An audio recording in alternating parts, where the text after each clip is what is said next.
Hey guys, East from FGC Academy here. Recently, Capcom released a Season 2 update for Street Fighter V. This includes a slew of changes for the characters, as well as mechanics updates for the entire system of the game.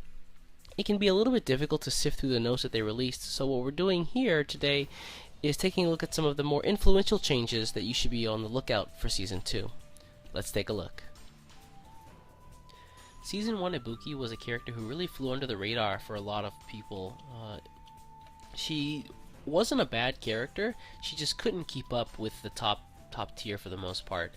A lot of people complained that her neutral game wasn't great, and that's a fair argument. But the fact that her standing light kick was so fast did allow her to punish a lot of things that most other characters could not at really far ranges. Going into Season 2, it's likely she's going to see a lot more use just because nearly everything got better about her.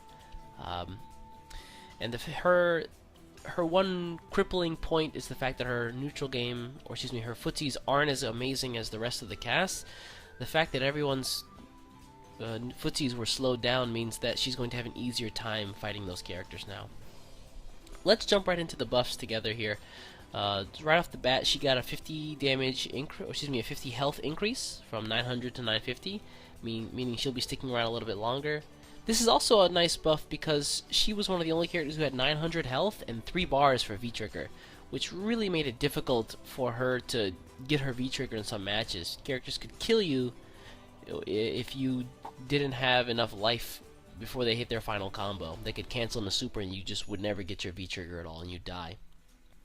And Season 2, that's less likely to happen, considering she is closer to 1,000 health, so she can more likely get those much needed V gauges to activate V-Trigger.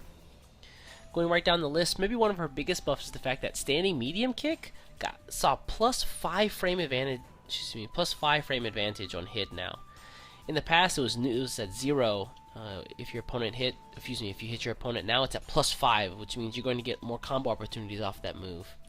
In addition to that, it was given plus 3 frame advantage on block, so she went from being at -1 at disadvantage to plus 2 in Season 2, which means after this move she's going to be able to get more pressure off whether you hit or block. And the fact that this also leads into one of her target combos, which was pretty strong but didn't see a lot of use in Season 1, really shows that Capcom wants players to focus on this move going into the next season. In addition, she has a kunai restock, which now has an EX version. In Season 1 that didn't exist, but now you can use 1 bar of meter to basically pull at least 3 kunai at once. In addition to this, the regular kunai restock was given a few buffs of its own. The fact that it now has less recovery, the kunai refill faster, so you have to basically hold the button down for less time. And these taken together means that she's less likely to run out of kunai in the middle of a match. Something that a lot of characters complained about was the fact that she was a very resource management heavy character, and so if you couldn't manage the resources well, then you just lost with her. Moving right along, she can perform attacks after her Nobusuma. If you don't know what that move is, it's basically the kind of like kite glide that she has in the air, which lets her kind of continue floating for a little bit longer than she normally would in her jump arc. In the past, once you did that move, you were basically limited to doing nothing afterward but falling to the ground, which basically meant that it was nothing but reversal bait move. So you would bait your opponent to do a reversal on a jump, and then you do the glide so that their attack misses and you land safely. The fact that the reversal attacks were weakened means that this move needs another use, and basically that's what it is. It's now you can kind of use it as pressure. The fact that you can also use it in neutral jumps is really tricky, because now she can neutral jump at an opponent from mid-range, and she can use Nobusuma if she sees the opponent doing something. She can catch them with a kunai or an attack out of Nobusuma. And to round out her buffs, or her major buffs for this season, her 4-dash's recovery was reduced by 1, which means that she's more likely to get better setups off of knockdowns, and in situations where she resets you, she's going to recover faster if she 4-dashes to get in place. And she did receive a few nerfs. A few of those making her footsie game a little bit worse, or her neutral game a little bit worse. The fact that her forward heavy kick now has +3 frames of recovery on whiff means that her trying to fish for crush counters using only forward heavy kick is more likely to be punished by an opponent now. And that's honestly a fair trade, considering that's one of her only decent footsie attacks, and it also crush counters if it hits the opponent as a counter hit. So having more recovery means that there's more risk in using it, and that's I guess foreseeable for her.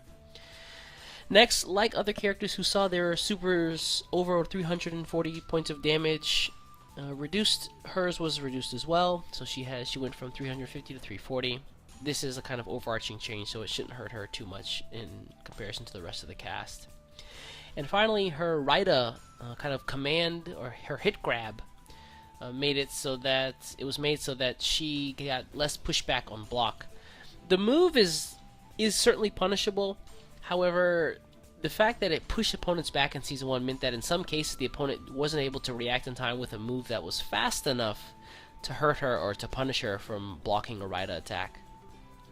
In Season 2, that's certainly not the case, as the pushback is almost non-existent, so if your opponent blocks this, they're likely going to be able to hit you and punish you for it. Again, Ibuki was a character who wasn't awful, she just couldn't keep up with a lot of the top tier, and the fact that all of the top tier in Season 1 were, for the most part, nerfed, and the overarching changes make their greatest tools nerfed, the fact that she got nothing but buffs for the most part means that she's going to be a much stronger character in Season 2.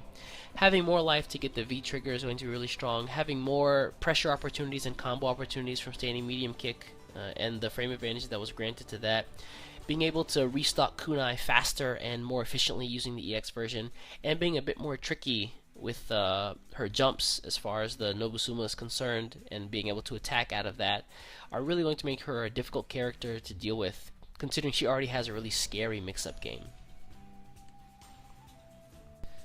Season 1 Balrog was also a character who, like Ibuki, wasn't awful, but just was outshined by the top tier for the game. In Season 2, just looking at the list here, it's obvious to tell how he made out in this season as far as buffs and nerfs are concerned. He was a character who was really known for explosive burst damage when he got his V-trigger, just because his mix-ups became so tricky. And getting out of them or getting away from them was nigh impossible, considering the rush punches that he did moved full screen. In Season 2, that is going to be much more dangerous now. And he's also, a lot of his buffs were given to him to make his neutral game outside of V-trigger more solid. Right off the bat, he got an additional 25 life. An additional 25 life, going from 1,000 to 1,025. One of the few characters to do that. Another one being Yurian, but we'll talk about that later. His Screw Smash, which in Season 1 was a down-up charge attack, has been changed to a DP motion. In addition, this move's been buffed in other ways as well, just covering a few of the changes to note. The startup for the light and medium versions have been reduced by 3 frames, so the startup in Season 1 was 13, now it's 10. Startup for the medium kick version was 16 in Season 1, and now it's 13. In addition to that, the opponents stay airborne longer for the light and medium versions, which should allow for some unique combo opportunities in those cases. And he did trade 10 damage from the medium kick to the heavy kick, so the medium kick Screw Smash lost 10 damage, going from 110 to 100, but it did make up for that in the heavy version, gaining 10 damage from 90 to 100. So now the medium kick and the heavy kick version do the same amount of damage. Moving right along, this one a lot of people don't feel is really strong, but I think is really powerful, considering it's how easy it is for Balrog to convert his crouching medium kicks and his crouching medium kick target combo into V-trigger damage.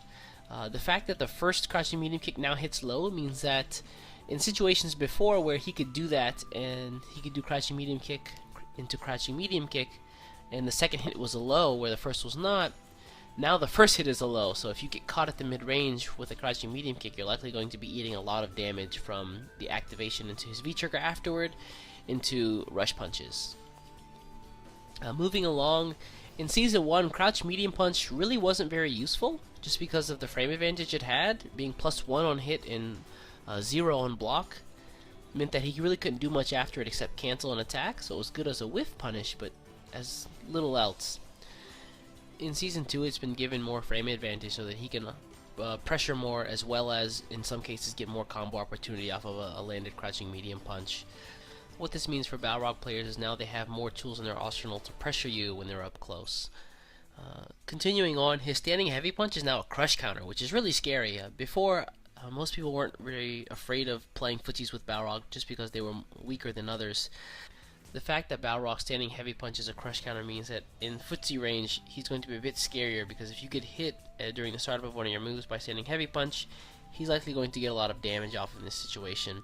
It's also a situation where he can do standing heavy punch and then cancel into V-trigger, and he'll get immediate combo opportunity on you for big damage off of a single footsie mistake. Moving right down the list, his dash rate advantage has been changed on hit. In Season 1, the light, medium, and heavy respectively were +1, +2, and +3 on hit. They've been changed a little bit in Season 2, and now for light, medium, and heavy, he is +2 on hit for light, +3 on hit for medium, and +2 on hit for the heavy. Capcom really showing they want you to be using the medium punch version more often. And the fact that it's +3 means that he might get some combo damage in certain situations, although it's highly unlikely still. And finally, to round out his buffs, his crouch heavy punch was increased in damage on the later frames only. So in the initial frames, it still does the same damage, but now on the frames 2 to frames 5 of the crouching heavy punch, his damage has been increased a little bit. And there really weren't many nerfs to Balrog, to be honest. The things that changed with him as far as nerfs were concerned are basically the things that were changed to the entire cast because they were changes to the system in and of itself. Honestly, the only two things that I could really find as actual nerfs to this character are the fact that his crouching medium punch and his crouching medium kick both have less range. I did say before that these moves were going to be able to be used in such a way that it made his pressure game very scary, but the fact that they have less range means that you'll have to stay still or guess for less time than you would in Season 1.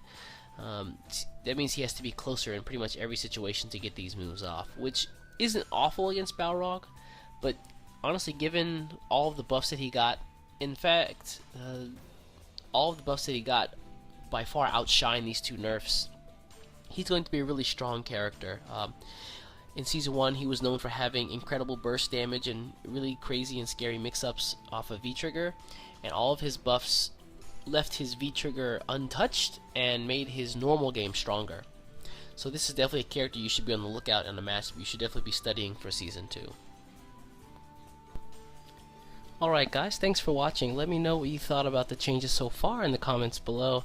Also, let us know what characters you'd like to see next. So we are trying to get these out as soon as possible, hopefully finishing up the entire cast in about 2 or 3 weeks. So let us know who you want to see next. Thanks, take care, keep on fighting.